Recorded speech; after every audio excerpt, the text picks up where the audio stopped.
Kes COVID-19 saban hari saban meningkat. Jika kita positif, apa yang kita perlu buat?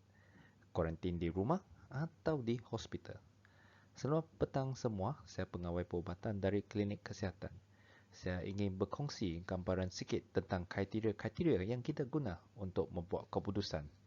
Sumber saya adalah daripada PPKK, KKM pada 15 Januari 2021. Terlebih dahulu, kita kena faham bahawa terdapat beberapa kategori untuk pesakit COVID-19. Terdapat 5 kategori untuk pesakit COVID-19 dan kita fokus kepada kategori 1 dan 2 di klinik kesihatan. Perbezaan antara kategori 1 dan 2 dengan kategori 3 dan 5 adalah kategori 1 dan 2 tidak mempunyai tanda-tanda jangkitan kuman paru-paru atau dikenali sebagai pneumonia. Manakala kategori 3 hingga 5 mempunyai tanda-tanda jangkitan kuman paru-paru.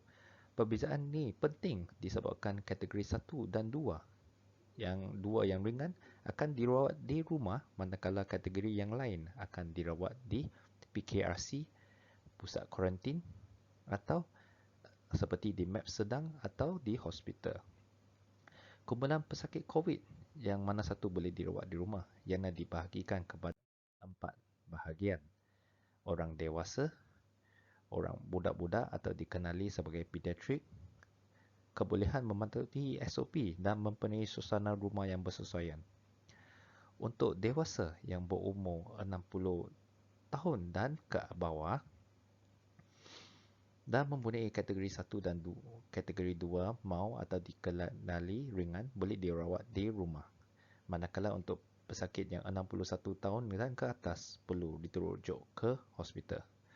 Untuk kumpulan kanak-kanak yang dalam kategori risiko 1 tanpa mengira umur dan kategori risiko 2 dalam kurungan yang 2 tahun ke atas tanpa komorbiditi, maksudnya tanpa penyakit-penyakit kronik lain dan mempunyai penjaga yang sesuai boleh dikuarantinkan di rumah. Untuk kategori 2 yang dibahagi kepada ringan, which is mild, dan sederhana, moderate. Sebab yang kategori 2 moderate biasanya akan dirujuk ke hospital.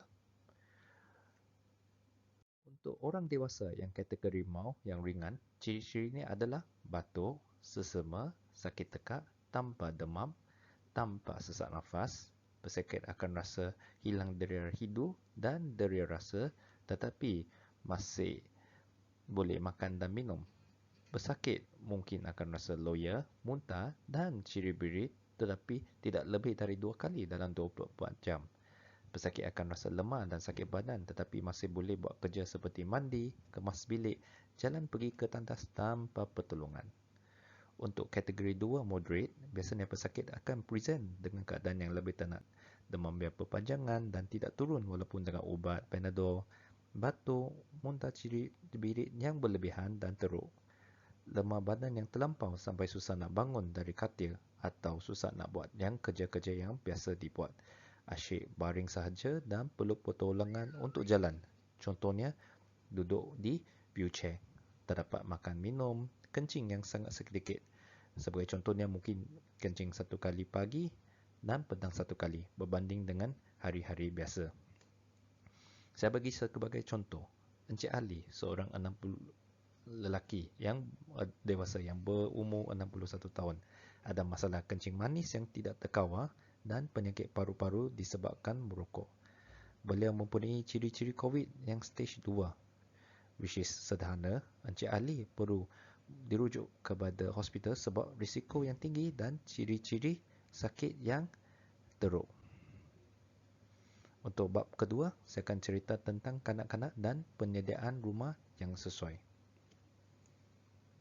Untuk kanak-kanak yang kategori 2, which is ringan atau dikenali sebagai mild, mereka mempunyai ciri-ciri sakit yang ringan seperti berhingus atau sakit tekak, batuk dan semua ini tidak mempunyai tanda-tanda sesak nafas dan ianya berkurang daripada 7 hari. Mereka mempunyai ciri birit yang kurang daripada 3 kali dan mempunyai status hidrasi yang bagus, masih aktif dan boleh makan minum dengan bagus. Untuk kanak-kanak yang kategori 2 sederhana, Mereka mempunyai ciri-ciri sakit dan teruk seperti kelemahan yang terlampau, baring lepeh saja di katil, tak minum, tak makan, status hidrasi yang kurang memuaskan, tangan kaki sejuk, nadi tenyutan tu lemah, cengkung mata, lidah yang kering, kepatatan kulit yang berkurang, atau tanda-tanda yang menunjukkan gangguan di otak seperti mengantuk yang terlampau, perwatakan yang lain dari biasa atau sawan, atau mempunyai ciri-ciri sakit yang berterusan dan menjadi lebih teruk seperti demam berpanjangan, batuk yang sampai sesak nafas, muntah ciri-birit yang teruk sampai hidrasi berkurangan. Kanak-kanak ni yang kena rujuk ke hospital dengan serta-merta sebab keadaan mereka akan bertambah teruk dalam masa terdekat. Sebagai contohnya, kawan saya mempunyai pesakit kanak-kanak yang nampak okey pada waktu malam, tapi hari keduanya keadaan kanak-kanak tu menjadi teruk dan meninggal dunia pada hari seterusnya. Untuk penjaga, mereka perlu mempunyai kriteria-kriteria yang seperti berikut. Penjaga itu sepatutnya kurang daripada 60 tahun, bukan mengandung, bukan pesakit yang mempunyai penyakit kronik seperti sakit buah pinggang, masalah pernafasan kronik, kencing manis yang tak terkawal atau masalah jantung yang serius. Penjaga pun perlu memastikan dirinya bukan pesakit yang kurang imuniti seperti pesakit yang baru undergo organ transplant yang perlu mengambil ubat immunosuppressant atau pesakit HIV. Seterusnya, pesakit dan penjaga perlu jaga SOP semasa di rumah. Mereka perlu berada di rumah masa kuarantin, ada penjarakan sosial dengan ahli rumah yang lain, boleh pakai mask, kerap cuci tangan dan batuk dengan cara yang betul, seperti batuk di lengan. Selain itu, mereka perlu report status kesihatan kepada petugas kesihatan melalui MySejahtera atau panggilan telefon. Mereka perlu ada alat pemakanan yang persendirian. Rumah juga memainkan peranan yang penting. Tempat perumahan tu perlu ada line network untuk senang dihubungi atau berhubung dengan petugas kesihatan. Jika tidak dalam pedalaman yang tiada line, maka mereka perlu dimasukkan ke pusat kuarantin yang berdekatan. Pastikan tiada golongan yang berimuti lemah dalam kawasan rumah dan ada penjaga yang sesuai. Di sini adalah disertakan dengan cara-cara untuk menyediakan tempat yang sesuai untuk kuarantin rumah. Sediakan bilik untuk kegunaan pesakit sahaja. Jika tiada, kita boleh sediakan katil, tetapi kena jauh daripada ahli keluarga yang lain. Dalam lingkungan 3 hingga 6 kaki daripada ahli keluarga lain. Pastikan tempat kuarantin itu mempunyai ventilasi yang bagus dengan membuka tingkap dan tukar cadar setiap hari. Secara idea, bilik pesakit perlu ada bilik air tersendiri, tetapi contohnya, macam saya sendiri yang guna tandas berkongsi, maka saya perlu selalu cucinya dengan klorin 0.1% selepas menggunakannya sekiranya saya dijangkiti dengan penyakit COVID-19. Untuk bab pemakanan pula, peralatan makan dan minum perlu diasingkan dan selalu dicuci dengan sabun pinggan. Untuk baju yang kotor, cuba jangan goyangkan mereka sebab pergerakan ini akan mengeluarkan lebih banyak virus partikel. Cuci tempat yang selalu disentuh dengan 0.1 chlorine wipe atau alkohol seperti di tempur pintu, meja, handphone, katil, remote control dan tandas. Dan semua tempat ni kena dicuci sekurang-kurangnya sekali sehari. Jika pesakit COVID memerlukan penjaga, penjaga tu mestilah sihat dan muda, kena selalu pakai mask, cuci tangan dengan cara betul dan berada 2 meter atau 6 kaki daripada pesakit COVID. Saya bagi satu contoh. Adik Xavier berumur 3 tahun. Dia didapati positif COVID-19.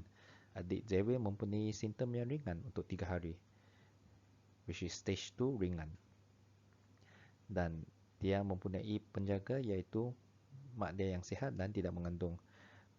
Dia mempunyai rumah yang sesuai. Maka dengan kriteria-kriteria yang Xavier mempunyai, dia dibenarkan untuk kuarantin di rumah. Terima kasih. Mari kita bersama-sama membanteras COVID-19. Kita jaga kita. Jika ada apa-apa soalan, boleh tinggalkan komen di bawah.